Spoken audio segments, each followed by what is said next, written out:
የ75 ዓመት አዛውንት ኢትዮጵያ ውስጥ የ5 ዓመት ሕፃን ልጅ ደፍረዋል። የ5 ዓመት ሕፃን ልጅ ደፍረዋል። ስለዚህ ነግራቸዋለሁ። እግዚኦ የሚያሰኝ ወሬ ነው። ሌላው ከሞት ጋር በተያያዘ የገዛ አክስቱን ለምን ተቆጣሽኝ በሚል የገደለው ገሎ ብቻ አልተዋትም፣ የቆራረጣት እዚህ ጋር ፎቶ ደርሶናል። ፖሊስ ፎቶን ሪፖርት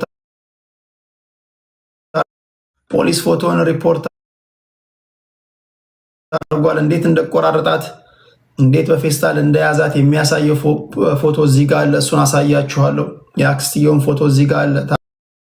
ዋቆ እንዴት ነው? የኢትዮጵያ እግር ኳስ ፌዴሬሽን ቅዱስ ጊዮርጊስን ሊያግደው ነው። ለምንድን ነው የሚያግደው? እሱን ነግራችኋለሁ። ቅዱስ ጊዮርጊስ ከሱ ጋር የተያዘ ያለው ዜና ይሄ ነው። ሌላ ለወሲብ ዜና አፍቃሪዎች የሚጠላ የለም አይደል? የወሲብ ዜና መስማት የሚወዳል። አንዳንዱ መስማት አልፋል። ሁለት አይነት ሰዎች አሉ። አንዳንዱ ፐብሊክ ላይ ኖ እንዲህ አይነት ነገር መወራት የለበትም ይላል፣ ግን ባወራው ይላል ውስጣቸው። አንዳንዱ ደግሞ ፐብሊክ ላይ አውራው ምናምን ይላል። አይ ዶንት ኖ እንዴት ያላችሁ ሰዎች እንደሆናችሁ አላውቅም። ለጆሮአችሁ ተስማሚ በሆነ መንገድ እነግራችኋለሁ። መስማት ማይወዳል መስማት ማይወዳል። አንዳንዱ ወጋ ጠባቂ ቢጫወትም መስማት ይወዳል። ምንድን ነው እንዴት ነው የሚለውን ነገር ማየት ይወዳልና ለማንኛውም ከእንደዚህ አይነት ነገር ጋር በተያያዘ አንዲት ሚስት የምትናገረው ብሶት እዚህ ጋር ደርሶኛል። ባልየው ሚስትየውን ማስደሰት ስላልቻለ በሰው ሰራሽ ያ ነገር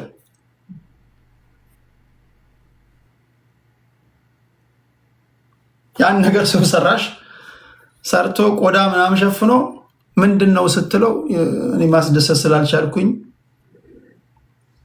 ቀሪውን በዚህ ላገለግልሽ ነው ብሏታል። ቪዲዮ አለ፣ የኔ ንግግር አይደለም፣ የእሷ ቪዲዮን አሰማቸዋለሁ። እንዴት ያለ ነገር ውስጥ እየገባን ያለ ነው አሳያቸዋለሁ። ሚስትህን ማስደሰት ካልቻልክ ኢትስ ኦኬ፣ በመነጋገር የሚሆን ይመስለኛል። አይ ቲንክ የሕክምና ሰዎች እንደዚህ ካውንስሊንግ ምናምን የሚሰጡ ሰዎች ጋር በመሄድ ብዙ ነገሮች አሉ። ብዙ ነገሮችን አይ ቲንክ በመነጋገር የሚፈታ ነገር ይመስለኛል። ካልሆነ ደወረስት ኬዝ ደግሞ ምንድን ነው የሰው ኃይል መጠየቅ ነው። አግዙኝ፣ ማንን ገደለ? ታሳዝናለች ሚስትየው። እንዴት ይሄን ለምን ለመናገር እንደፈለገች አላውቅም። አይ ዶንት ኖ። የዘንድሮ ፖድካስቶች ብዙ ነገር ነው እያስደመጡን ያሉት፣ እሱን ነግራቸዋለሁ። ሁለተኛ እርግጠኛ አይደለሁም፣ ሂዱን ብዬ አልናገርም፣ ግን ችግር ያለባችሁን ማን ነው? ጭሮ ነው ጭራሮ የሚባል አንድ ሰውዬ መጥቷል፣ ተነስቷል፣ ይሞላል አሉ። እሱ ጋር ሄዳችሁ መሞላት ትችላላችሁ። ሂዱ አላልኩም እኔ፣ ግን ፐብሊክ ላይ ሲናገር ሰምቻለሁ። ሁለት ባልና ሚስቶችን አስነስቶት እዚህ ይላችኋል አንድ ቪዲዮ። አንዳንድ ጊዜ እኮ እንደዚህ አይነት ሰዎች ጋር ስትሄዱ እኮ በህዝብ ፊት እኮ ያሳጣችኋል። በተለይ ሚስታችሁ ምናምን ቆንጆ ከሆነች እንደዚህ ነቢያቶች ምናምን በጣም ነው የሚያሳጣችሁ ወንዶች። እሱ ሰውየው ሲናገር ሰምታችኋል። አንተ ችግር አለብህ፣ ሚስትህ ገና ስትል አንተ ዜሮ በልተሃል፣ ተስተካከላለሁ ህዝብ ፊት። አቤት እኔ እንደዛ ብትለኝ እንደዛ ቢለኝ እኔ አይዶን ነው። እሷ ገና ስትል አንተ ዜሮ በልተሃል፣ ተስተካከል። ይቆጣሃል ደግሞ እሱ ጋር ሄዳችሁ የ30 ደቂቃ የ40 ደቂቃ 50 ደቂቃ እንሞላለን ይላሉ። ሊሰራ ይችላል ላይሰራ ይችላል፣ ማውቀው ነገር የለም። ግን ይህንን በቴሌቪዥኖቻቸው ሲያስተላልፉ ስላየሁኝ እንዲህ ያለ ነገርን መሞከር ያስፈልጋል። አርቲፊሻል ነገር ሰርቶ ከመምጣት እንዲህ የሚሞሉ ሰዎች ጋር ሄዶ መሞላትም ጥሩ ነው ለማለት ያህል ነው። እሺ ወደ ፖለቲካ ነክ ጉዳይ ስንሄድ የደህንነቱ ሹም አቶ ሬድዋን ትንሽ ጠንከር ያለ ንግግር ተናግረዋል። ይሄ ለውይይት ያስቀመጥኩት ለእናንተ ለመወያያ ያስቀመጥኩት አጀንዳ ነው። የእናንተ ኢትዮጵያ ሞታለች፣ የእኛ ኢትዮጵያን እየገነባን ነው ይላሉ። አይ ዶንት ኖ የእናንተ ኢትዮጵያ የትኛዋ ናት? ምን ማወቅ አለባችሁ። ሁለት አይነት እሳቤዎች አሉ። ኢትዮጵያ ሲባል አንዳንዱ ሚላት ኢትዮጵያና አንዳንዱ ሚላት ኢትዮጵያ ትለያያለች። ይሄን ማወቅ አለባችሁ። ጀማሪ ፖለቲከኞችን ብትሆኑ ማወቅ አለባችሁ። የእናንተ ኢትዮጵያ ሞታለች ሲል የእነሱ ኢትዮጵያዊቱ ናት፣ የእናንተስ ኢትዮጵያዊቱ ናት። እኛ ኢትዮጵያን በአዲስ መንገድ እየገነባን ነው። እኛ ኢትዮጵያ ስንል ቅርሻት የሚላችሁ ካላችሁ ዋጦት ይላሉ እኚህ ሰው። ለማንኛውም አሁን ያሉት የብልጽግና አስተዳዳሪዎች ኢትዮጵያን ወደ ከፍታ እየወሰዷት ነው ወይስ ወደ ቁልቁል እየወሰዷት ነው? እሱን ከእናንተ ከአድማጭ ተመልካቾቼ እየደወላችሁ ሀሳብ አስተያየቶቻችሁን ስሰጡኝ ይቀበላለሁ። ስማችሁን እጠራለሁ። እንተስነው ሰላም ብያለሁ። ዴቪድ ሰላም ብያለሁ። ፍስሐ ሰላም ብያለሁ። ሰላማዊት ሰላም ብያለሁ። ኤፍኤም ሰላም ብያለሁ። ዎች ምናሴ አባዋቆ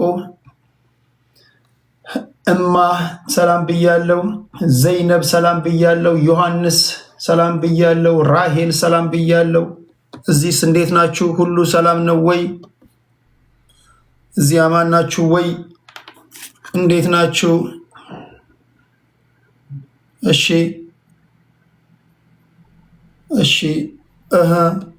ወይንሸት እንዴት ነሽ?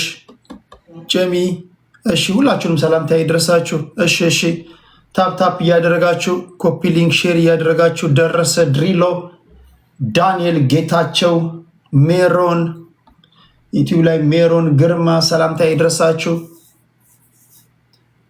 እሺ የመጀመሪያው ነገር ወደ ወሬው ነው የምንሄደው። የ75 ዓመት አዛውንት ከዛ በፊት የ75 ዓመት አዛውንቱ ጋር ከመሄዳችን በፊት ይሄን ደብዳቤ አንብቡት።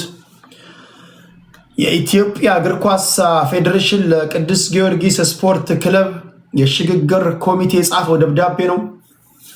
ጉዳዩ በአስቸኳይ የእርምት ማስተካከያ አድርጋችሁ እንድታሳውቁን ስለመጠየቅ ይላል። የቅዱስ ጊዮርጊስ ስፖርት ክለብ እንደምታውቁት ጎራ ከፍለው እየተከራከሩ ነው። በተለይ ሰው ሰራሽ ችግሮችን ለመፍታት እንዲቻልና ካለበት ችግር ክለቡ ማለታቸው ነው በአፋጣኝ መውጣት እንድትችሉ በህልውና ማስቀጠል ወይም ደግሞ በህልውና እንድትቀጥሉ ለማስቻል የራሳችንን ጥረት እያደረግን መሆኑ ይታወቃል። ነገር ግን እናንተ እኛ ያስቀመጥንላችሁን አቅጣጫ ከመከተል ይልቅ ከመጠበቅ ይልቅ ጎራ ከፍላችሁ ወደ ፍርድ ቤት የሚሄድ ነገር አይተንባችኋል ነው አጠቃላይ ጭብጥ ሀሳቡ። ከአዲስ አበባ ወጣቶችና ስፖርት ቢሮና ከአዲስ አበባ እግር ኳስ ፌዴሬሽን ጋር በመሆን የኢትዮጵያ እግር ኳስ ፌዴሬሽን በመተዳደሪያ ደንብ አንቀጽ 66 ቁጥር 1 መሰረት የመፍትሄ አቅጣጫ በማስቀመጥ ስፖርት ክለቡ ካለበት ችግር በአስቸኳይ እንዲወጣ የሽግግር ኮሚቴ በማዋቀር ኃላፊነቱን እንዲወጣ በመደበኛ ፍርድ ቤት የተጀመረው ክስ እንዲቋረጥ ማሳሰቡ ይታወሳል ይላል። ከዚህ ቀደም አሳስበዋል ማለት ነው። እንዲሁም በቁጥር 2 ኢትዮጵያ እግር ኳስ ፌዴሬሽን 21451 በቀን 8/07/2018 ዓ.ም በተጻፈ ደብዳቤ የተዋቀረው የሽግግር ኮሚቴን በተመለከተ የስራ ድርሻው ምን እንደሆነ የሚገልጽ ደብዳቤ በመግለጽ ስፖርታዊ ያለመግባባቶች በመደበኛ ፍርድ ቤት መታየት እንደሌለባቸው በመግለጽ ክሱም እንዲቋረጥ በተደጋጋሚ ማሳሰባችን ይታወሳል። በተጨማሪም ከኢትዮጵያ እግር ኳስ ፌዴሬሽን ክቡር ፕሬዚዳንት ጋር በፌዴሬሽኑ ፕሬዚዳንት ጽሕፈት ቤት በተደረገ ስብሰባ የሽግግር ኮሚቴ ሰብሳቢ በተገኙበት በቀጣይ መከናወን በሚገባቸው ጉዳዮች ላይ አቅጣጫ ሰጥተን ነበር ይላሉ። ነገር ግን ይህ ደብዳቤ እስከተጻፈበት ቀን ድረስ በቀጣይ መከናወን በሚገባቸው ጉዳዮች ላይ የኢትዮጵያ እግር ኳስ ፌዴሬሽን ጽሕፈት ቤት በመምጣት ከመደበኛ ፍርድ ቤት የተጀመረው ክስ ስለመቋረጡ የቀረበ ምንም አይነት ማስረጃ የለም። በተጨማሪ በመተዳደሪያ ደንባችን ለማሻሻል በኮሚቴው በኩል ተመርጠው የቀረቡ አካላት የሉም እስካሁን። እንዲሁም በቀጣይ መስራት በሚገባቸው ጉዳዮች ላይ እየተከናወነ ስላለ ጉዳይ የኢትዮጵያ እግር ኳስ ፌዴሬሽን የደረሰው ማስረጃ እንደሌለ ማሳወቅ ይፈልጋል። ይህም የኢትዮጵያ እግር ኳስ ፌዴሬሽን ክፉኛ አሳዝኖናል ነው የሚሉት የቀረችው። ስለሆነም በተቀመጠው አቅጣጫ መሰረት ሽግግር ኮሚቴ ወደ ስራ እንዲገባ ክሱም እንዲቋረጥ በጥብቅ እያሳሰብን መደበኛ ፍርድ ቤት በሄደው ጉዳይ እስከ ሚያዝያ 25 ቀን 2018 ዓ.ም ድረስ በማቋረጥ ለኢትዮጵያ እግር ኳስ ፌዴሬሽን እንድታሳውቁ እየጠቀስን ይህ ሳይሆን ቀርቶ ክሱ መደበኛ ፍርድ ቤት የሚቀጥል ከሆነ ግን የኢትዮጵያ እግር ኳስ ፌዴሬሽን ክለቡን ሙሉ በሙሉ ከኢትዮጵያ እግር ኳስ ፌዴሬሽን አባልነት የሚያገድ መሆኑንና ጉዳዩንም ለዓለም አቀፍ እግር ኳስ ፌዴሬሽን ማህበር ፊፋ የምናሳውቅ መሆኑን እንገልጻለን ይላል። ስለዚህ የኢትዮጵያ እግር ኳስ ፌዴሬሽን በክለቡ መሃል በተፈጠረ አለመግባባት ለሽምግልና ተቀምጠዋል። ሊስማሙ የቻሉ አይመስለኝም። ጉዳዩን በኢትዮጵያ እግር ኳስ ፌዴሬሽን ስር ከመጨረስ ይልቅ ወደ ፍርድ ቤት ሄደዋል። የእግር ኳስን ጉዳይ ወደ ፍርድ ቤት ይዞ መሄድ የሚቻልባቸው ፖይንቶች አሉ፣ ግን ቅደም ተከተል አለ። የዓለም አቀፍ እግር ኳስ ወንጀለኞች ፍርድ ቤት ወይም ደግሞ ገላጋይ ፍርድ ቤት፣ የዓለም አቀፍ እግር ኳስ ገላጋይ ፍርድ ቤት በክለቦች መካከል ፊፋ ካፍም የማይመልስ ከሆነ የመጨረሻ የምትሄዱበት ነው። ከዛ በፊት ግን መሞከር የሚገባችሁን ነገር ነው መሞከር ያለባችሁ።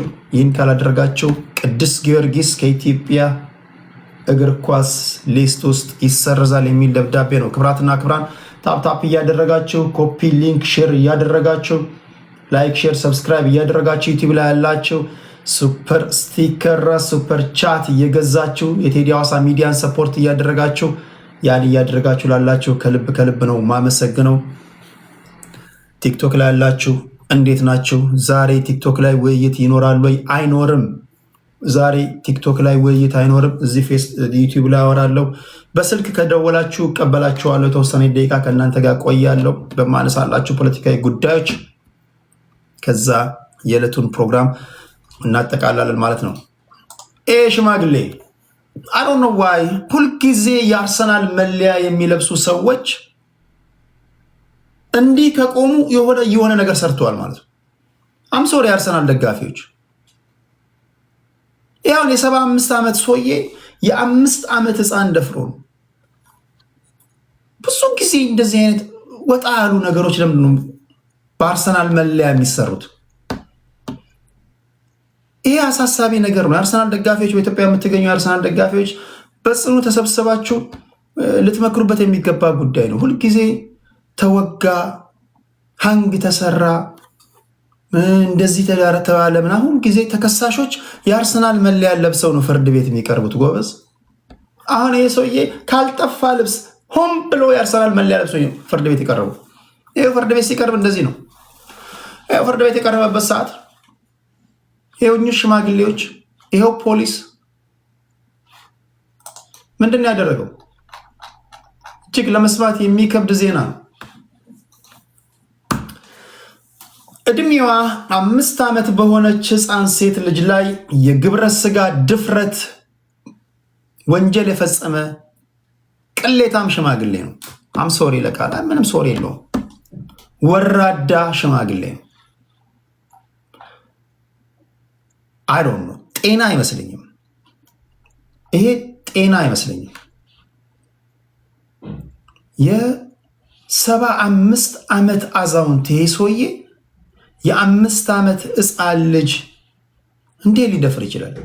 ልክፍት ካልሆነ በስተቀር አጋንንት ካልሆነ በስተቀር እርግጠኛ ነኝ አጋንንት አልዞት ካልሆነ በስተቀር የ75 ዓመት አዛውንት ቦታውን ነግራቸዋለሁ። ሲጀምር የ75 ዓመት አዛውንት እንዴት ነው የስሜት እንትኑ እንዴት ሊነሳለት ምናምን እንዴት ይችላል? አሮን ነው። እግዚአብሔር ሆይ ምን አይነት ነገር ነው ይሄ? ለማንኛውም ድርጊቱ የተፈጸመው የሰገን ዙሪያ ወረዳ በሚባል አካባቢ ነው። በዛ አካባቢ የሚገኝ ፍርድ ቤት ለአካለ መጠን ያልደረሰች ሴት ልጅን የግብረ ስጋ ድፍረት በበደል ወንጀል የፈጸመው ተከሳሽ ግለሰብ ያሳዝናል። ምን ያህል ዓመት እንደፈረዱበት ነግራቸዋለሁ። የሰገን ዙሪያ ወረዳ ፖሊስ ጽሕፈት ቤት መርማሪ ፖሊስ በተከሳሹ ላይ ምርመራ አድርጎ የሰውና የሰነድ ማስረጃ በማደራጀት ለወረዳው አቃቤ ሕግ ማቅረቡ ተጠቁሟል ነው የሚለው። አቃቤ ሕግም መዝገቡን መርምሮ የክስ ሂደቱን እንደተከታተለ ይህንን ለፍርድ ቤት አሳይቷል። ከሳሽ የሰገን ዙሪያ ወረዳ ፍርድ ቤት ጽሕፈት ቤት ነው። ምን ትላላችሁ?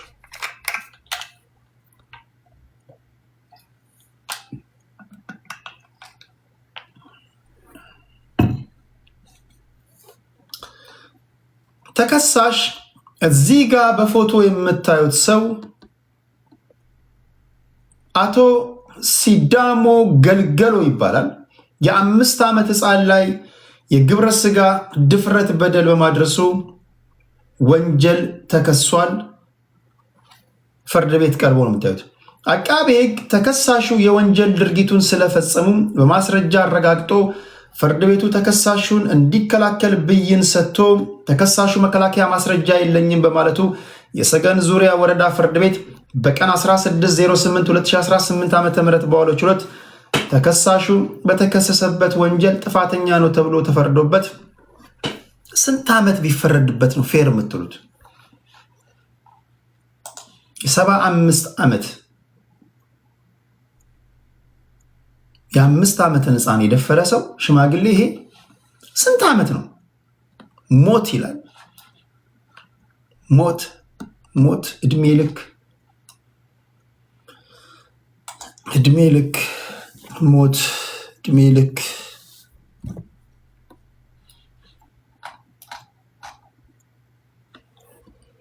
19 ዓመት ነው የፈረዱበት።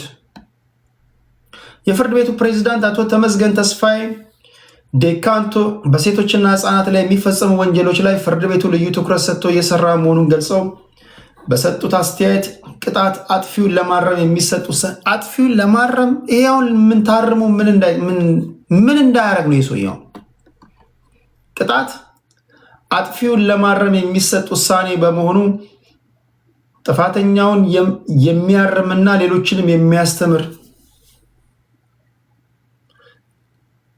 በመሆኑ ህብረተሰቡ ከእንደዚህ አይነት እኩይ ተግባራት እንዲጠበቁ አሳስቧል።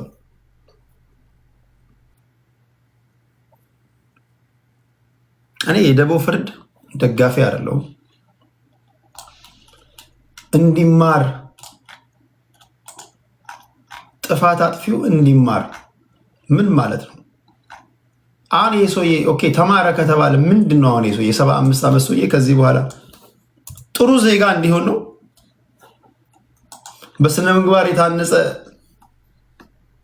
ጥሩ ግብረ ገብን የተላበሰ ሰው እንዲሆን ነው? ኧረ በስመ አብ አይ ዶንት ኖ። የፍርድ ቤት ጉዳይ ላይ ለዚህ ገብቼ እንትን ነው ማለት ባልችልም ከባድ ነው። ሌላኛው እቺ ምስኪን ሴት እቺን አያችኋት?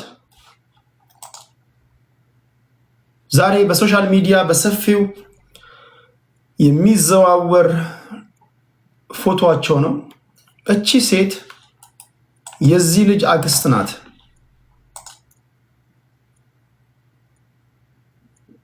በደንብ ይዩት። እጁን በካቴና የታሰረው ይሄ እዚህ ጋር ደግሞ ይሄን ፎቶ ይዩ። ለመስማት የሚቀፈው ይሄ በፌስታል የተያዘው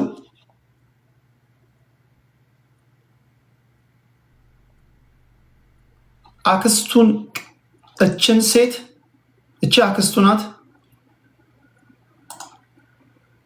ተቆጣሽኝ በማለት ከገደላት በኋላ ቆራርጧት በዚህ ፌስታል ይዟት ነው። ይሄም ኢትዮጵያ ውስጥ ነው። ተቆጣሽኝ በሚል ምክንያት አክስቱን የገደለው ግለሰብ የተፈረደበትን ነግራቸዋል። ድርጊቱ የተፈጸመው በለሚ ኩራ ክፍለ ከተማ ወረዳ 6 ክልል ልዩ ቦታው ኢካ ሳይት ብሎክ 705 ተብሎ በሚጠራው አካባቢ ነው።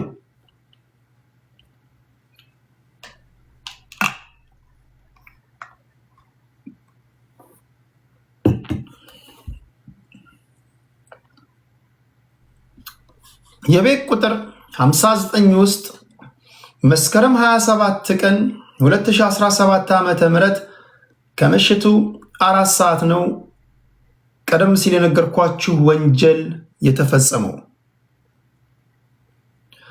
በአካባቢው ላይ የሟች ማንነትን የማታውቅና የተወሰነ የሰው ቅሪት አካል በመገኘቱ የሟች ማንነት አካል የማይታወቅ ሆኖ ማለት ነው ቆራርጦ ጥሏት የተወሰነ ቅሪት ይገኛል። ከአካባቢው ነዋሪዎች ለፖሊስ ጥቆማ ይደርሳል። ፖሊስም የደረሰውን ጥቆማ መነሻ በማድረግ የሟችን ማንነት ለመለየትና የወንጀል ፈጻሚውን ማንነት ለመለየት በተደረገው ጥረት በሰዓታት ውስጥ ሟችን መለየትና በወንጀሉ የተጠረጠረውን ግለሰብ በቁጥጥር ስር ሊያውል መቻሉን የአዲስ አበባ ፖሊስ ጠቅላይ መምሪያ ወንጀልና ትራፊክ አደጋ ምርመራ ምክትል ጠቅላይ መምሪያ ገልጿል። ፖሊስ በተከሳሽ ሻምበል ሙልጌታ ላይ በዚህ ሰውዬ ላይ ባደረገው ምርመራ ሟች ወርቅነሽ ኃይሌ የተባለች የ36 ዓመት ጎልማሳ ስትሆን በጉምሩክ አስተላላፊነት የሥራ መስክ ላይ እየሰራች የነበረች በተገለጸው አካባቢ መኖር ከጀመረች ደግሞ 4 ወራትን ያስቆጠረች ናት። መስከረም 27 ቀን 2017 ዓ.ም ከምሽቱ 12 ሰዓት አካባቢ ስራ ውላ ወደ ቤቷ ከወንድሟ ልጅ ጋር እራት በልተው ያመሻሉ፣ ይጫወታሉ። በመሃል አለመግባባት ይፈጠራል። አለመግባባት ሲፈጠር እቺ ምስኪን ይሄንን ትቆጣዋለች። አክስቱ ናት። ቁጣዋን ግን በመልካም ሁኔታ አላየም። ለምን ተቆጣችኝ በሚል ሰበብ አንገቷን በማነቅ መሬት ላይ በመጣል ህይወቷ እንዲያልፍ ካደረገ በኋላ በሽንኩርት መክተፊያ ቢላዋ የተለያዩ የሰውነት ክፍሏን በመቆራረጥና በመለያየት በ3 ፌስታል ነጣጥሎ በማሰር ጨለማን ተገን በማድረግና ማንም እንደማያየው በማረጋገጡ አንዱን ፌስታል መጸዳጃ ቤት፣ ሁለተኛውን ደግሞ ለግንባታ የተቆፈረ ቦታ ላይ በመጣል አፈር በማልበስና ሶስተኛውን ፌስታል ግን ግንብ ስር ይጥላል ማለት ነው። ይሄ ፖሊስ የተለያዩ ማስረጃዎችን በመሰብሰብ ወንጀሉን ፈጽሟል ተብሎ የተጠረጠረውን ግለሰብ በመያዝ ቀሪ አካሎችን የጣለበት ቦታ መርቶ እንዲያሳይ ይደረጋል። የሟች አስክሬንን በመሰብሰብ ለቤተሰብ በመስጠት በተከሳሹ ላይ የምርመራ ስራውን በሰውና በሰነድ በማስረጃ ያጠናቀቀው ፖሊስ የተጠናቀቀውን የምርመራ መዝገብ ለአቃቤ ሕግ በማቅረብና ክስ በመመስረት በፌዴራል ከፍተኛ ፍርድ ቤት ልደታ ምድብ 2ኛ ወንጀል ችሎት ተከሳሽ ሻምበል ሙልጌታን ጥፋተኛ ሆኖ በመገኘቱ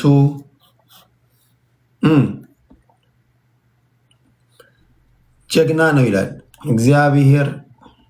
እግዚአብሔር ባንተ ላይ እሱ ያደረገው በዚህ ሐዘን የገባው ባንተ ላይ ይሁን ወንድሜ። ምንም ልልህ አልችልም። ጀግና ነው ካልክ እርኩስ ጀግና ነው አላለም? ብሎክ አድርጉት። እንደውም ሞዴሬተሮች ፈልጋችሁ ብሎክ አድርጉት። እንደዚህ አይነት አውሬ መንፈስ ምን ያደርጋል እንዴ? ሊገባቻል። ቶሎ ብላችሁ ወደኋላ ሄዳችሁ ብሎክ አድርጉት። እኔ እንደው ምን የለም ብሎክ አላደረገው። የታለ ይሄ ነው አጋንንት።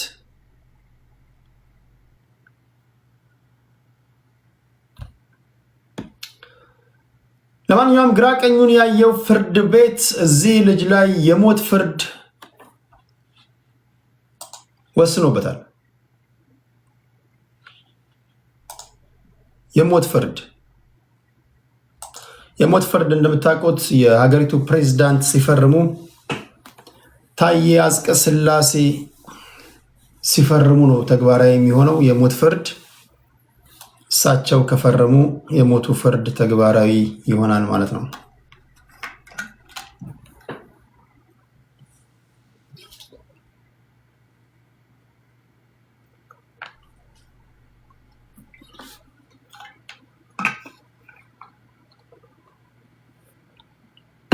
አለ። እሺ፣ ለወሲብ ዜና አድናቂዎች ይሄን ዜና ከነገርኳችሁ በኋላ ወደ ፖለቲካዊ ዜናዎች እንሄዳለን። አይ ቲንክ ማትወዱ ካላችሁ ውጡ። እንደውም ትበዛላችሁ። ተናግሬያለሁ። ማትወዱ ካላችሁ ውጡ። አንድ ጊዜ ደክመዋለሁ የንግግር ቀጥሎ የምናገረው የወሲብ ነክ ዜና ስለሆነ ይህን ወሬ ማትወዱ በልዩ ልዩ ችግር ውስጥ እያለፋችሁ ያላችሁ እንዲህ አይነት ወሬ ሲወራ ድንዝዝ የሚላችሁ ካላችሁ እንድትወጡ እናሳስባለን። ኦኬ፣ ጭራሽ በዛችሁ። የበዛችሁ ነው። ተጠራራችሁ። የአመንዝራ ትውልድ። ለማንኛውም እች ሴት በሶሻል ሚዲያ በሰፊው መነጋገሪያ የሆነች ሴት ናት። ንግግሯ ይገርማል። እኔን ማስደሰት ስላልቻለ ኳስ እንደሚሰፋው በቆዳ ሰፍቶ ያን ነገር ይዞ መጣ አለች እና ከጎናችን አስቀመጠ። ምንድነው ስለው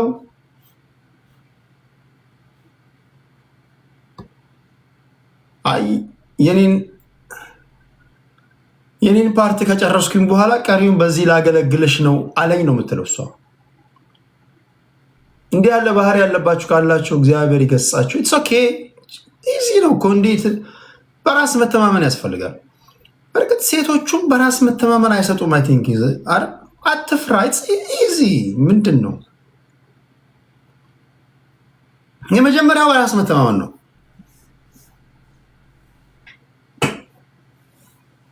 ሁለተኛው ወደ ድብድብ ስትገባ መርሳት ነው ወይ ችግርን ማስታወስ ነው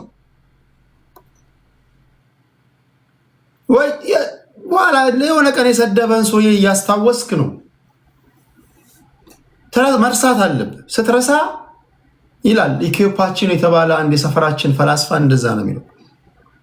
መጀመሪያ ሪላክስ ማድረግ አለብን። ሴቶችም በመለማመድ የሚመጣ ነው። አታስጨንቋቸው። ሰውዬው ሳስበው ተጨንቆ ይመስለኛል። ለማንኛውም እስኪ የምትናገረውን ነገር እንስማች። ሴት የወንድ ልጅ ብልት የመሰለ ነገር በእንጨትና በኋላ ሳይ በቆዳ ነገር አድርጎ እንደ ብልት ሰርቷል። የወንድ ልጅ ብልት ማለት ነው። ሰርቶ በሱ ሊገናኘኝ ማለት ነው። በላዩ ላይ ኮንዶ ምናምን አድርጎ ማለት ነው። ሲቆም በቃ እኔ ራሱ እኔ እንጃ ሰማይ ላይ ይሁን ምድር ላይ ይሁን በህልሜም ይሁን ግራ ገባኝና ሳየው ምንድን ነው ያደረግከው አልኩኝ። በቃ ምን ልገለኝ ነው? ምን አስበህ ነው? ይሄንን እንዴት ምን ልታረግ? አይ እኔ ላረካሽ ፈልግ አረካውም አልኩ። ያንተን ራሱ አልፈለኩም። በግድ ነው የምጠቀመው። በግድ ነው፣ ግዴታ ስለሆነ ነው። ሜቢ እያስደሰተሽ እንዳልሆነ ስትናገሪ ጭምጭምታ ሰምቶ ከሆነስ ቢሆን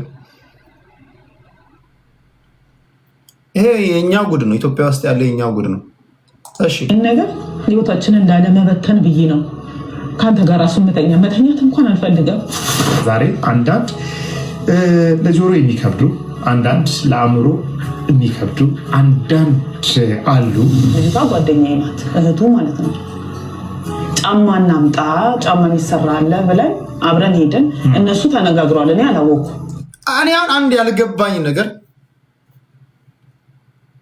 አንድ ሰው ያንቺ ሴትዮ ኢንተርቪው አድርጋት ብትሉኝ አላደርግም። ዝም ብዬ አልጋብዝህም እኮ ፖድካስቶች። ቆይ እኔ አሁን ፖድካስት ላይ ቫይራል ስለወጣ ነው ያመጣሁት እንጂ በቃ እነዚህ ፖድካስቶች በቃ ቫይራል የወጣ ነገር ማይክ እየደቀኑ ሁሉን ነገር ባለ ያላርካኝም ከእንጨትና ከእንትን ሰርቶ መጣም ሁሉንም ያቀርባሉ ማለት ነው። ምን ስለሆነች ነው የቀረበችው? አሁን ይሄን ነገር ይሄን ታሪክ ይዛ መጣ ደግሞ እንደሰቀጥጠው ነገር እንዲህ ይሆናል ይላል። ሰምቶ አጣጥሞ ምናምን ካለ በኋላ ለምንድን ነው ያቀረባት?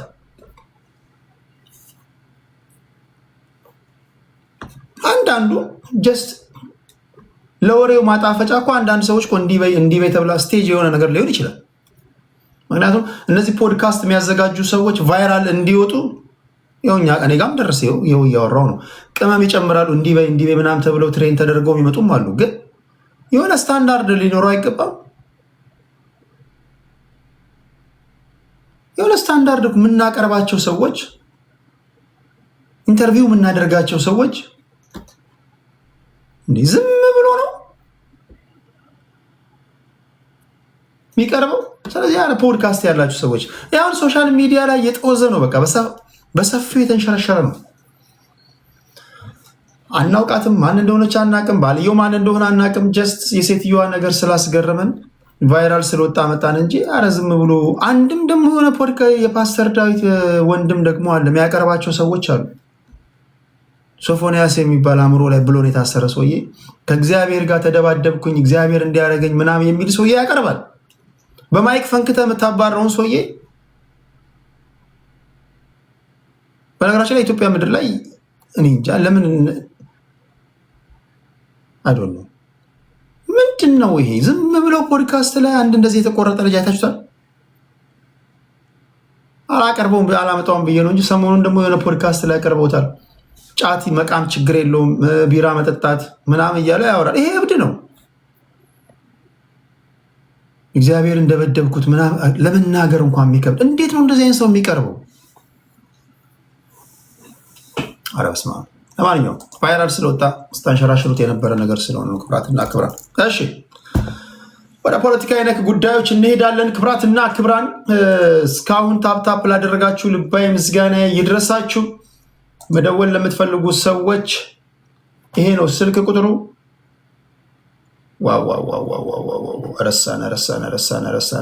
ረሳን ጆካ ተይዘን ረሳን። ነግራችኋለሁ ዋናውን አጀንዳ።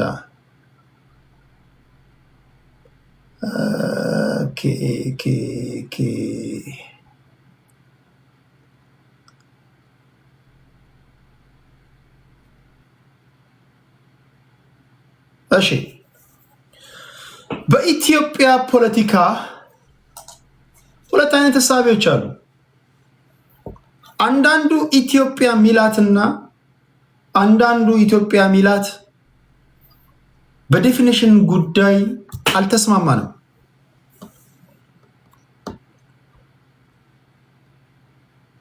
ሁለቱም ኢትዮጵያ ይላሉ።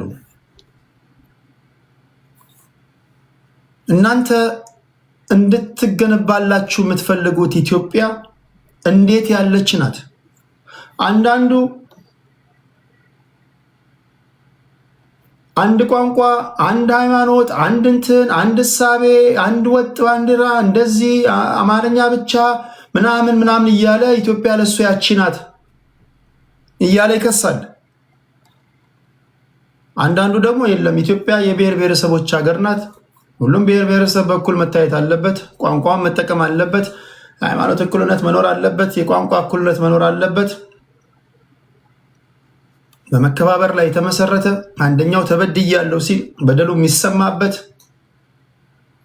ሁላችንም ለዛች ሀገር አባቶቻችን እናቶቻችን ዋጋ ከፍለዋል፣ አጥንታቸውን ከስክሰዋል።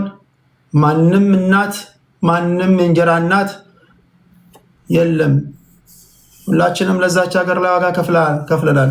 ከዳሰነችና አንጋተው የሚምጣ ከየትም የሚምጣ ስለ ኢትዮጵያዊነት ሊነግርህ ይችላል የሚሉ አሉ። አንዳንዱ የለም አንተ አትነግረኝም ስለ ኢትዮጵያዊነት ይላል። ስለሆንክ ነው አለባበስን ያህል ቃላት አጠቃቀምን ምናምን ያህል ቅልጥፍናን ያህል አይ ነው አንተ ስለ ኢትዮጵያዊነት ለእኔ ልትነግረኝ አትችልም ምናምን ይላል። ምንድን ነው የምትሉት እናንተ? ከዚህ ቀጥሎ ማሳያቸው አንድ ንግግር የደህንነቱ ሹም የሚናገረውን ንግግር ነው። እኔን ከጠየቃችሁኝ ከሰሜን እስከ ደቡብ ከምስራቅ እስከ ምዕራብ ከማዕከልም ከሁሉም አቅጣጫ ኢትዮጵያውያን አባቶቻችን እናቶቻችን ለዛች ሀገር ዋጋ ከፍለዋል። ማንም ለኢትዮጵያዊነት ሊነግረኝ ይችላል፣ ለማንም ልነግረው እችላለሁ። ማንህም እናት ማንህም ልጅ አይደለህም። እኔ ማምነው ያን አሜን ነው። ሁሉም ወራሪ መጣ ሲባል ሞተሃል። ሶላባት ስለ ኢትዮጵያ የመናገር ጉዳይ ኢትዮጵያን ብሔር ብሔረሰቦች ሀገሪቷን ጂኦግራፊዋን ያን የማወቅ ነገር ነው። ያን ካወቅ ብሔር ብሔረሰቦች እንዴት እንደሚኖሩ ካወቅ ቋንቋቸውን ካወቅ ስርዓታቸውን ወጋቸውን ካወቅ ማንንም ለማንም ልትናገር ትችላለህ። ለማንኛውም በዚህ ጉዳይ ዲቪዥን አለ። ቆይሶ እናሰናብተው በእናታችሁ። ሞዴሬተሮች የተኝተዋል ማለት ነው።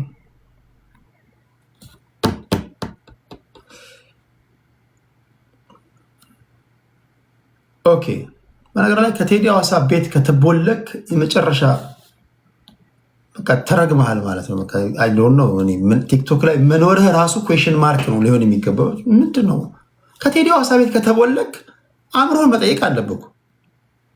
ኦኬ ንክር ከሆን ኢትስ አፕ ቱ ዩ። ግን የተለያዩ መረጃዎችን የምታደምጥበት የምትወያይበት የምትስቅበት በሚያናደው ከምትናደድበት ከዚህ ከሞቀ ቤት እንዴት ትባረራለህ ማይ ፍሬንድ?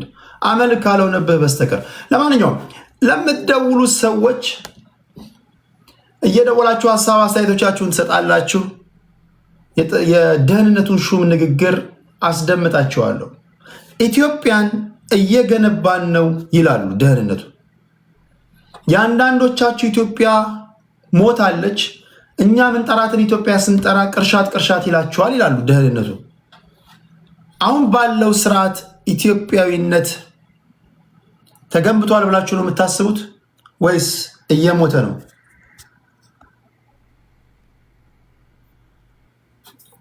አሁን ኢትዮጵያዊነት እየተገነባ ነው ወይስ እየሞተ ነው? የፈለጋችሁትን የመናገር መብታችሁ የተጠበቀ ነው፣ ግን በፍጹም ስነ ምግባር በፍጹም ስርዓት፣ ይሄ በስርዓት የምንወያይበት ቤት ነው። የእናንተን ኢትዮጵያ የኔ ኢትዮጵያ ቺናት የማለት መብት የተጠበቀ ነው። አሁን ኢትዮጵያ እየሞተች ነው የማለት መብት ማለት እየሞተች ነው። ወደ ገደል ትፍረስ ካልከኝ አይሆንም። ትፍረስ ካልከኝ አናቴ ፍረስ ብዬ ጠልዤ አባራለሁ። ምን አባት ነው የሚፈርሰው? አገር እየተዳከመች ነው፣ ኢትዮጵያዊነታችን እየተዳከመ ነው የማለት መብት የተጠበቀ ነው። አገር ትፍረስ ማለት ግን አትችልም። ይህ ጠንካራ የኔ ስታንዳርድ ነው። ግን አሁን ባለው ስርዓት አሁን ያለው መንግስት ሀገር እየገነባ ነው፣ ሀገር እያወደመ ነው። ምንድነው የምትሉት? እስኪ አቶ ሬድዋን የሚናገሩትን ላስደምጣችሁ። ደዋዮች ከአሁን ሰዓት ጀምሮ መደወል ትችላላችሁ። መጀመሪያ አድምጡ የአቶ ሬድዋን ሁሴንን ንግግር።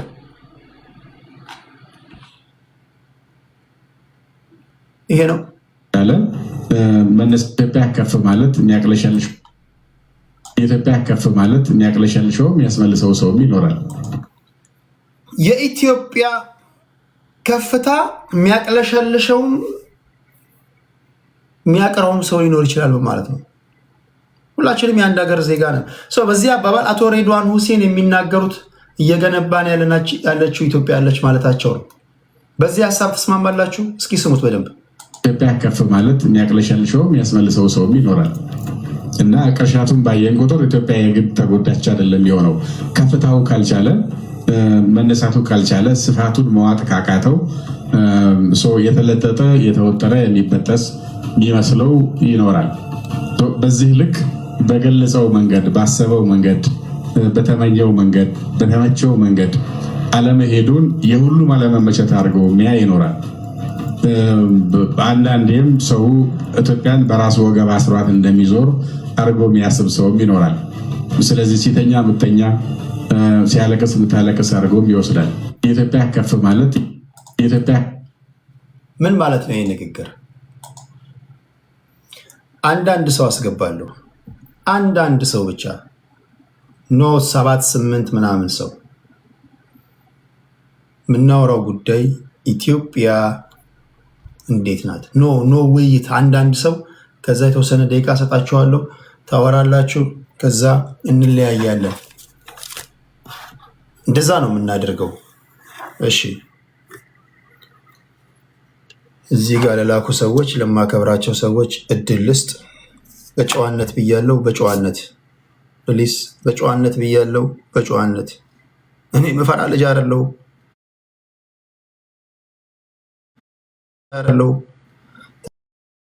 መጀመሪያ እድል ልስጥ እና እመጣለሁ። ጤና ይስጥልኝ። ቴዲ ሀሳብ መስጠት ይችላል? ይቻላል። ኦኬ እንግዲህ ኢትዮጵያ እየሞተች ነው ወይስ በሚለው ዙሪያ ነው መሰለኝ እያወያየ ያለ። የደህንነቱ ሹም እኛ ኢትዮጵያን እየገነባናት ነው፣ እኛ ኢትዮጵያ ስንል ቅርሻት የሚላቸው አሉ ይላሉ። ሁለት አይነት ኢትዮጵያዊነት አሉ። ለአንተ ኢትዮጵያዊነት ማለት ምን ማለት ነው? እስኪ ከዛ ጀምር። ለእኔ ኢትዮጵያዊነት እንግዲህ ማለት ህብረ ብሔራዊነት ነው፣ አንድነት ነው። ኢትዮጵያዊነት ማለት የጥቁሮች ህዝቦች ኩራት ነው።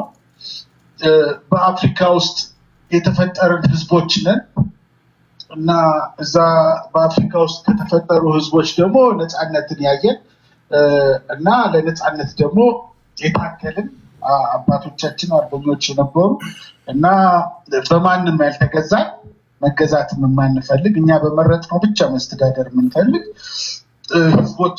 ኢትዮጵያ ማለት ለእኔ ይቺ ናት። እንግዲህ የሚሰማ ከሆነ እንቀጥል ቴዲ። አሁን ያለውስ መንግስት ኢትዮጵያን እየገነባ ነው ብለህ ነው የምታስበው ወይስ ኢትዮጵያን የነበራትንም ነገር እያፈረሰ ነው ብለህ ነው የምታስበው? በእርግጥ ሁሉም መንግስታቶች የራሳቸውን አሻራ እያስቀመጡ መጥተዋል። ይሄም መንግስት ደግሞ የራሱን አሻራ እያደረገ ነው ያለው።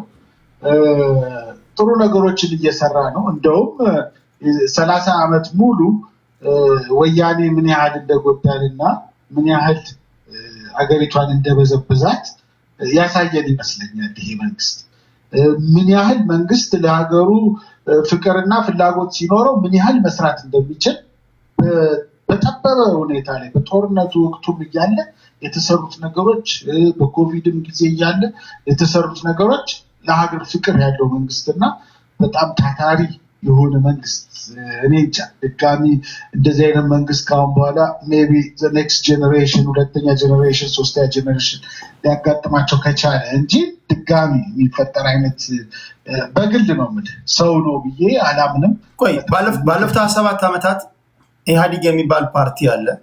እዚህ ፓርቲ ላይ ቲፒኤልኤፍ አፕራንድ ነበረው የአንበሳውን ድርሻ የሚይዝ ፈላጭ ቆራጭ ነው። አሁን ደግሞ ባለው ኢህአዴግ ተፈረካክሰው ወደ ብልጽግና ሲቀየር ኦህዴድ በብቸኝነት አፕራንድ አለ ይላሉ። እንደዚህ አይነት ነገሮችን ምን ትላለህ? ትክክል ነው ማለት በዛ ጊዜ ኢህአዴግ ነበረ። አሁን እኛ ኢትዮጵያኖች የምንዋጋው መታገልም ካለብን መታገል ያለብን ኢትዮጵያዊ ፓርቲ እንዲፈጠር ነው። ኢትዮጵያዊ የሆነ አስተዳደር እንዲፈጠር እንጂ አሁን ሁሉም እየገቡ ኮምፕሌክስ ያደረጉ እንደሰማሁት ከሆነ በየቦታው እነሱ ሆነው በየቦታው እነሱ ተቀምጠው ይላሉ። እንዴ ማን እንዲቀመጥ ነበር የተፈለገው? ማን እንዲቀመጥ ነበር የተፈለገው? ኢትዮጵያን የምትወዱ ከሆነ ከዘረኝነት እንውጣ። ዘር ይኑረን ጥሩ ነው። ግን ወያኔ በ27 ዓመት ውስጥ ህወሓት የሚባል ፓርቲ ነበሩ የራሱ። ስለዚህ እነሱ ናቸው የመሩን። በትግሬ ነው የተመራ። አሁን ደግሞ ኦህዴድ አለ፣ ኦሮሞ ዲሞክራሲ ፓርቲ ነው ያለው። ኦሮሞ ይመራናል። ነገ አማራ ካሸነፈ አዴፓ ይመጣና አማራ ደግሞ ቦታውን ይዟል። ይሄ ነው እየተፈራረቀ የሚሄድ። ከዚህ ውስጥ እንውጣ ነው። ታዲያ እኔ እንደ ጉራጌነቴ ወይም ደግሞ እንደ ደቡብነቴ እኔ መቼም ቢሆን ሀገሪቷን የመምራት እድል አለ። አማራ ጋር ኦሮሞ ብቻ የተፈራረቀ ሊገዛኝ ነው ማለት ነው። በቁጥር ስለሚበዙ ነው ወይስ በቂ ፖለቲከኛ ስለሌላችሁ? በቁጥርም ስለሚበዙ ነው እንጂ ቴዲ፣ በቁጥርም ስትበዛ ገባ የሚመርጥ ሰው አማራው በብዛት ይመርጣል፣ ኦሮሞ በብዛት ይመርጣል። ይሄ መንግስት አሁን እድለኛ ያደረገው ምንድነው?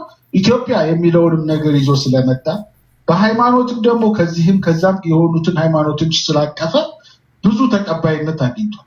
በቃ ዝም ብሎ እንኳን ድፍን ፕሮቴስታንት እንኳን ይደግፈው ቢባል ይሄ መንግስት 20 ሚሊዮን ደጋፊ አለ። ዝም ብሎ ግማሽ ኦርቶዶክስ ይደግፈው ብትል 30 ሚሊዮን አለ።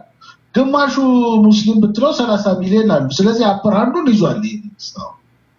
ስለዚህ እኛ ይሄንን መንግስት የሚያፈርስ ነገር ከፈለግን መፍጠር ያለብን ልክ እንደነ ቅንጅት ጊዜ እንደነ ብርሃኑ ነጋ የፈጠሩት አይነት ኢትዮጵያ የሆን ፓርቲ መስርተን የተመሰረቱትን እነ ልደቱ እኮ ያኔ እኮ አስወጣቸው እንጂ እኮ ጥሩ እኮ ጀምረው ነበር። ከጀዋር ጋር እኮ ጥሩ ሲስተም ዘርግተው አደገኛ አካሄድ ሄደው ነበር። ግን ያው ተልኳቸው ሌላ ስለሆነ ቁምቡርሱ ማነው ስሙ እነ መሳይ መኮንን ታግለው ህዝቡንም ማሳምፀው እንዳይመረጡና አፈና ተደርጎ ሁሉንም በለሻሽባቸው ተደረገ እንጂ ኢትዮጵያዊ ፓርቲ ተመስርቶ ወደዛ ውስጥ የሚገባበት ነገር እስካልመጣ ድረስ ኦሮሞ እየገዛ ነው በየቦታው ስንሄድ እነሱን ያየነው አይባልም። አሸንፈዋል። የኦሮሞ ፓርቲ ነው ያሸነፈው።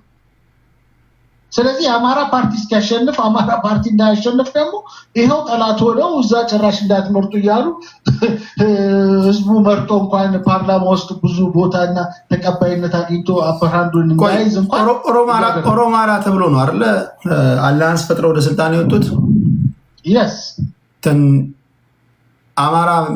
የአማራ ተወካዮች ምንድነው ቁማር ተበልተው ነው ተክደው ነው ምንድነው? አይደለም። እኔ እንግዲህ በፓርላማው አሰራር መሰረት ፓርቲዎቹ በዘር የተደራጁ ፓርቲዎች ናቸው። ምንም ህብረት ይፍጠሩና የፓርቲውን ሙሉ ጉልበት አግኝተው ማለት የህዝብ ብዛቱን ቆጠራውን እነሱ በይበልጥ እንዲያገኙ ሆነና ተቀናጁ እንጂ ዞሮ ዞሮ እኮ በዘር የተደራጀ ፓርቲ ዞሮ ዞሮ እኮ የኦሮሞ ፓርቲ እኮ ኦሮሞ ነው ኤርፖርት ስንሄድ የምናገኘው ኦሮሞ ነው እንትን ስንሄድ አይባልም። አዲስ አበባ ውስጥ ሁሉ እነሱ ናቸው ያሉት አይባልም። በኦሮሞ ፓርቲ በዘር የተደራጀ ፓርቲ ነው ህወሓት አስረክቦ ነው የሄደው። ያንን ነበር እኛ ስንፋለጥ ኢትዮጵያዊነት እንዲመጣ ስንደክም ነበር። ግን ሁሉም ህዝቡ ተጨፍኖ አሁንም ተመልሶ በዘር ውስጥ ተደፍቆ ሁሉም እዛ ውስጥ ሁሉም በዘሩ ከገባማ እንዴ ኦሮሞስ ምን ሞኝ ነው ያለው ይጠብቃል በቃ። ስለዚህ አሁን ይሄ መንግስት እየሄደ ባለበት መንገድ አንተ የምትፈልጋትን ኢትዮጵያ ይገነባል ብለህ ታስባለህ? እኔ የምፈልጋት ኢትዮጵያ እየገነባ አይደለም ነው።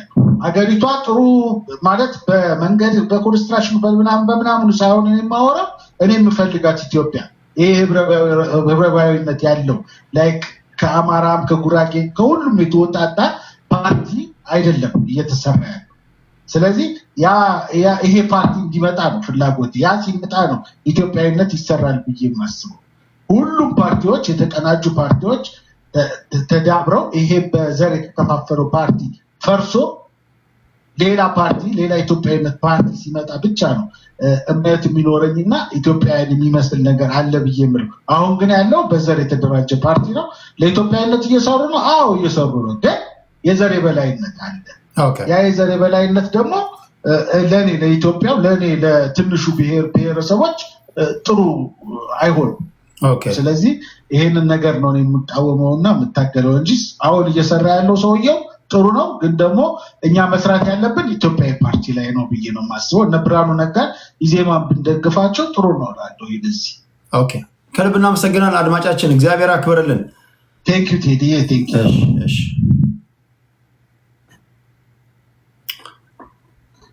አድማጭ ከዚህ ይቀበላለሁ። ከዛ ከቲክቶክ የተወሰናችሁን አንድ 3 ሰው ማክሲመም ለመቀበል ሙጥልኝ። ሄሎ ጤና ይስጥልኝ። አብሮ ይስጥልን። በተነሳው ሀሳብ ላይ አስተያየት ለመስጠት ነው አይደል? በደንብ ጌታዬ። እሺ ላንተ ኢትዮጵያ እና ኢትዮጵያዊነት እንዴት ነው ዲፋይን የሚደረገው? እስኪ ንገረን። ኢትዮጵያዊነት ያው ዜግነት ነው። ኢትዮጵያ ሀገር ነች። ኢትዮጵያ በአንተ እይታ እንዴት ያለች ሀገር ናት? አሁን ባለች ሁኔታ ደስተኛ ነው ወይስ ደስተኛ ካልሆንክ እንዴት ያለች ኢትዮጵያ ናት እንድትገነባ ለምትፈልገው? ኢትዮጵያ አሁን ያለች ኢትዮጵያ እየፈራረሰች ያለች ኢትዮጵያ ይመስለኛል። ግን አገር ከመፍረስ ፈጣሪ ያድነን። ከመንግስት አልባነት መጥፎ መንግስት ይሻላል። ሆኖም ግን ኢትዮጵያ በብሔር የተደራጀ ፓርቲ ሊያሳድጋት አይችልም። ኢትዮጵያ ልታደግ የምትችለው በእውቀትና በአስተሳሰብ በኢትዮጵያዊነት መንፈስ ተነስቶ ከብሔር የተውጣጣ ሳይሆን በእውቀት ለምሳሌ ከማንኪያ ብሔር ቢሆን እውቀት ካለው አገር መምራት ይችላል። በዘር ብዛት ሳይሆን ማለት ነው። የዚህ አይነት መንግስት እስከሚመሰረት ድረስ ኢትዮጵያ ወደ ላይ የወጣች ነው ብዬ አላምነው። ምክንያቱም ማደግ ማለት በህንፃ መገንባት አይደለም። አንድ ሌሊት ሊፈርስ ይችላል።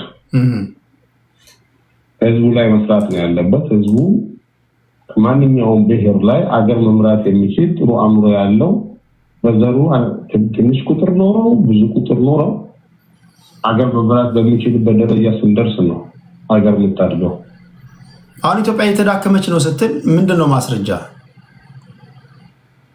ማለት? ለምንድነው እንደዛ አልከው? አሁን ወደ መፈራረስ እየሄደች ነው ምናምን ስትል ለምንድነው እንደዛ አልከው? ምን አይተህ ነው? ሁሉም ሰው እንግዲህ ጫካ ገብቶ አማራውም ጫካ ገብቷል፣ ኦሮሞም ጫካ ገብቷል፣ ትግሬውም ጫካ ተረፈና ነው ሀገር የቱ ጋር ነው ታዲያ ሀገር የሚገነባው? የኦሮሞ ህዝብ ጫካ አልገባም፣ የአማራ ህዝብ ጫካ አልገባም። ህዝብ አይደለም ህዝብ ስራ ነው። ይሄ ተቃዋሚ ገብቷል፣ አስተሳሰቡ የማይቀበል የዘር ፖለቲካው ጭንቅላታቸው ላይ ወጥቶ እያቅለሸለሻቸው ገብተው አጫካ ዛሬ ከአዲስ አበባ ተነስተ ድሬዳዋ ስትሄድ መንገድ ላይ ስንት በደል አለ። ከአዲስ አበባ ተነስተ ጎጃም ለመድረስ ስቃይ ነው። የቱ ጋር ሀገር መገንባት ማለት? መጀመሪያ መንግስት እንደ መንግስት ሰላም ማስፈን አለበት። ሰላም ሞቶ በሰላም መግባት ከቻለ በኋላ ነው ስለ ግንባታ ስለ ህንፃ የምናወራው። ድሬዳዋን ደግሞ እንደዚህ አይነት ኢትዮጵያ አለች እንደዚህ አይነት ኢትዮጵያ አለች ብሎ ራሱ አንድ ሊደርሺፕ ሆኖ ህዝብ የመከፋፈል ራሱ ሁለት አይነት ኢትዮጵያ አለች ብሎ አናውንስ ማድረግ ራሱ የፌላሪቲ ምልክት ነው። ስለዚህ በዚህ አንግል ስታየው ሀገራችን አለች። ምናልባት ግን በምንሄድበት አቅጣጫ ከሄድን ጥሩ ነገር ሊገጥመን እንደማይችል ምንም ጥርጥር የለኝም በራሴ። የታጣቂዎች መጨረሻ አንድ ጥያቄ ላንሳለን። በታጣቂዎችና በመንግስት መካከል እየተደረገ ያለው ጦርነት መጨረሻው እንዴት ባለ ሁኔታ ይቋጫል ብለን የምታስበው? የጦርነት መጨረሻ ያው በድርድር ነው የሚፈታው። የጦርነት መጨረሻው በድርድር ነው። ማንም ሆነ ማንም በድርድር ማለፍ አለበት። ግን መንግስትም ወደ ሰፊነት እነኝህ ሰዎች ቁጭ አድርጎ ተደራድሮ ሀገር እንዴት እንደሚያስቀጥሉ መንግስት ማለት ዋይዝ ሆኖ የሚዋጉትን ኃይሎች ሰብስቦ ሀገራችን እንዴት እንምራ ብሎ በተለያየ አቅጣጫ ጠይቆ አሳምኖ ዝም ብሎ የብላኔት ያው ዝም ብሎ ይሄድክ ኑ ግቡ እንደዚህ ነው ችግር የለም እያልክ ይሄ አይደለም። በሆነስትሊ አወያይተህ ሀገር ለማስቀጠል ካልቻልክ በዚህ ከቀጠልክ ያው ጎረቤታችንን ማየት ነው፣ ሶማሊያን ማየት ነው። ዛሬ 30 ዓመት ተበትና እስካሁናለች። የታጣቂ መጨረሻ ሁሉም በየቦታው ነው የሚቆመው። መጨረሻ ላይ ኢጎ አለ። በዛ በኢጎ አለ መሀል ላይ ሁሉም ሰው መሳሪያውን ይፋል። እኔ እበልጣለሁ ወደ መገዳደል እንጂ እንደዚህ አይነት በቤት ተፈነካክቶ በጦርነት ይፈታል የሚል እምነት የለኝም። ማንም አሸናፊ አይኖረውም። ኦኬ፣ ከልብ አመሰግናለሁ አድማጭ፣ እግዚአብሔር ያክብርልኝ። እሺ፣ እኔም አመሰግናለሁ። እሺ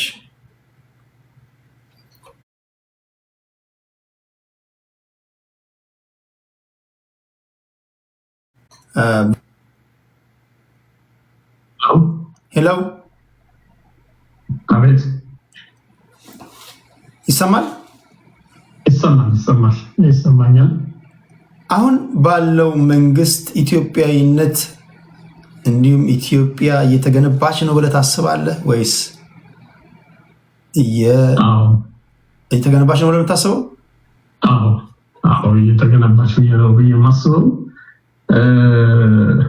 አሁን በየጫካው የሄዱት የአማራ ህዝብ የኦሮሞ ህዝብ ሳይሆን ያው የአክራሪዎች ናቸው፣ የኛ ካልሆነ የሚሉ ናቸው እንጂ መንግስት እንደ መንግስት የሁሉንም አካቶ ለመያዝ እና ቀደም ሲል የነበረው ኢትዮጵያዊነትን ወደ ህብረ ብሔራዊ ለመቀየር እየጣረ ነው ብዬ ነው የማምነው።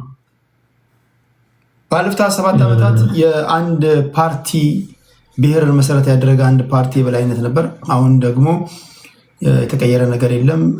ብሔርን መሰረት ያደረገ የአንድ ፓርቲ የበላይነት አለ የሚሉ ወገኖች አሉ። ምን ትላለህ? 27 ዓመት የኦህዴድ ፓርቲ የብአዴን የቲፒኤልኤፍ እየተባለ የብሔሮች ተዋጽኦ ነበረ ሀገሪቷን እየመራ ያለው። የጠቅላይ ሚኒስትሩ አመራር ሲመጣ ያንን አፍሶ ብልጽግና ብሎ በአንድ ፓርቲ ውስጥ አደራጅቷል። የአማራ የኦሮሞ ብልጽግና የሚባል የለም። የኦፊስ ነው እንጂ ያለው እንደ ኦሮሞ ተደራጅቶ የመጣ ልክ እንደ ኢህአዴግ አንድ ቦታ የያዘ የለም። ብልጽግና ነው አስተዳደሩ። ግን በአማራ ክልል ያለ ብልጽግና፣ ኦሮሞ ክልል ያለ ብልጽግና በሚል ይሰራል ያለው። ኦኬ፣ እንደዛ ከሆነ ከኦፒዲዮ ሰዎች አንዳንድ ጊዜ የሚነገረው ንግግር ቁጣን፣ አንዳንዴ ቅሬታን ሲፈጠር ይሰማል። ለምሳሌ በሰበርኑ ቦታ ሰበርናቸው፣ ቁማር በላ ናቸው እንዲህ ያሉ ንግሮችን የሚያደምጡ ሰዎች አሃ የኦህዴድ የበላይነት ስለመኖሩ ማሳያ ነው ይላሉ። አንተ እንዳልከው ወጥ የሆነ ፓርቲ ከሆነ አንድ ፓርቲ በተናጠል ለምን እንደዚህ አይነት ነገር ይናገራል?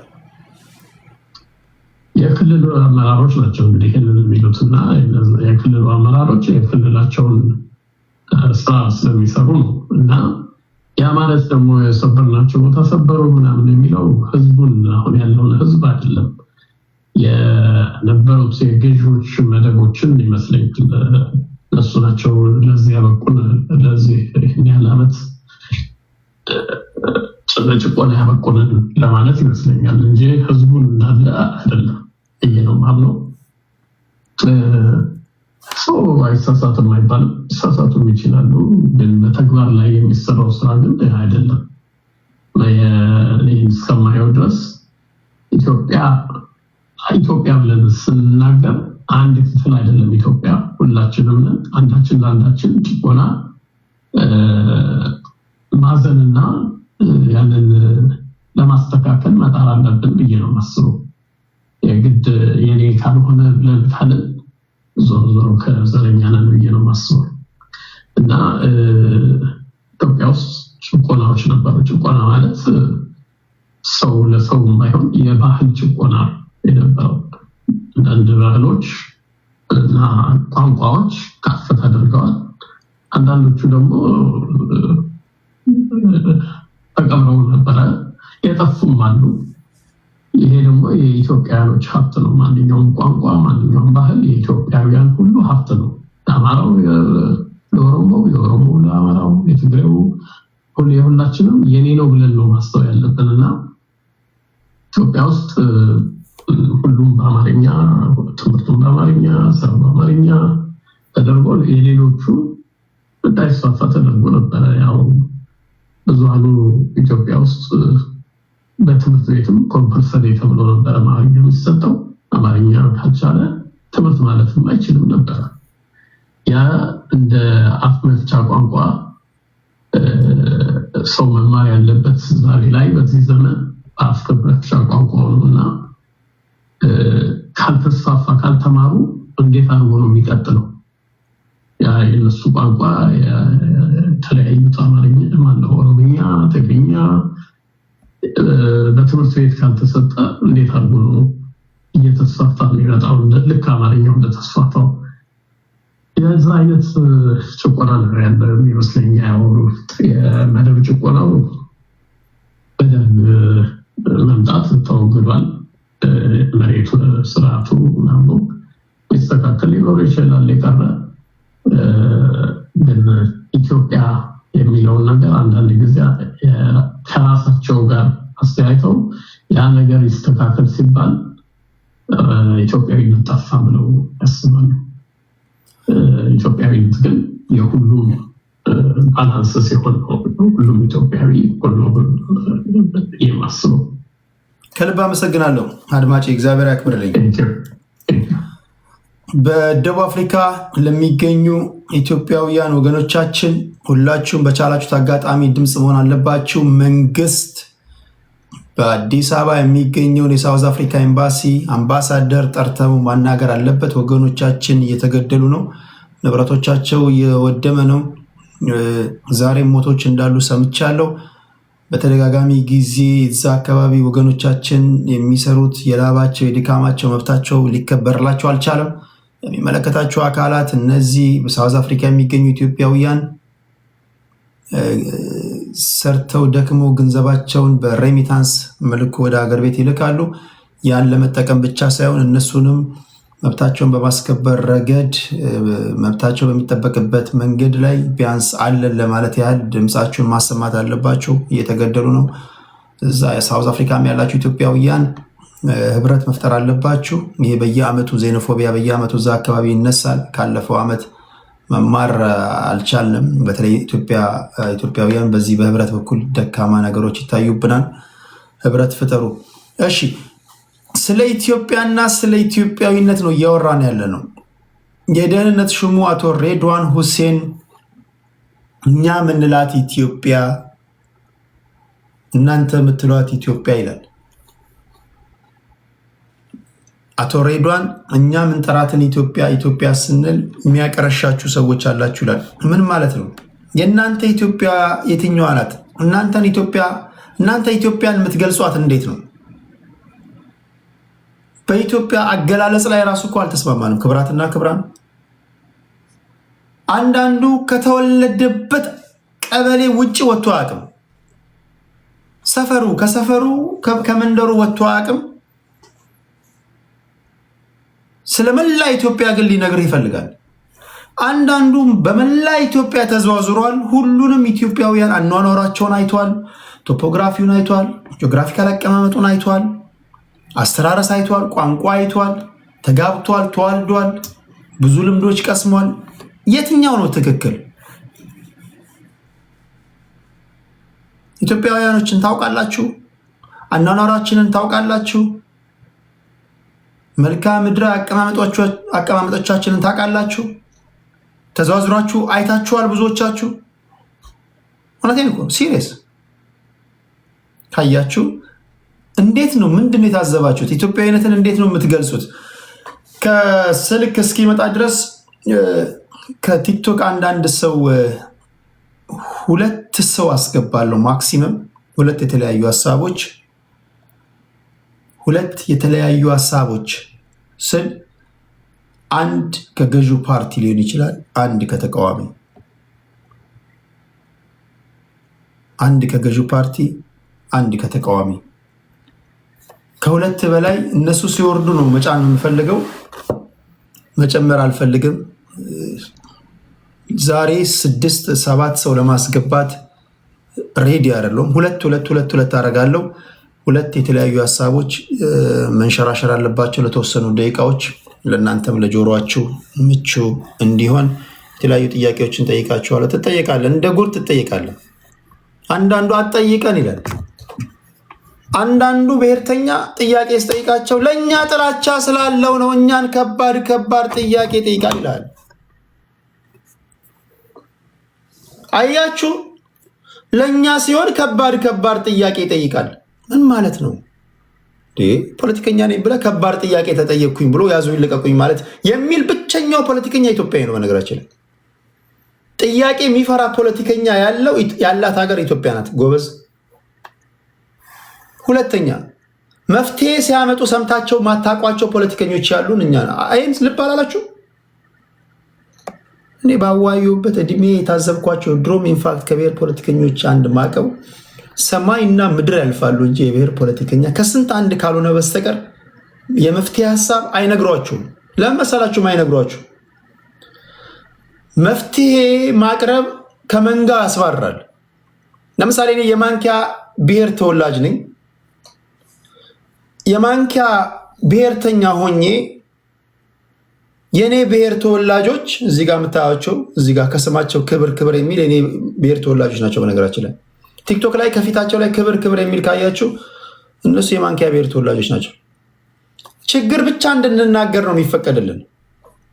ምን ማለት ነው? በድሮ ስርዓት እንኮረኮም ነበር፣ እንደበደብ ነበር፣ እንገደል ነበር።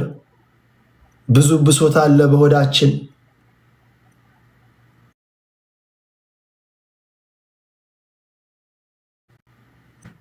አስገባቸዋል። ጤና ይስጥልኝ። ሄሎ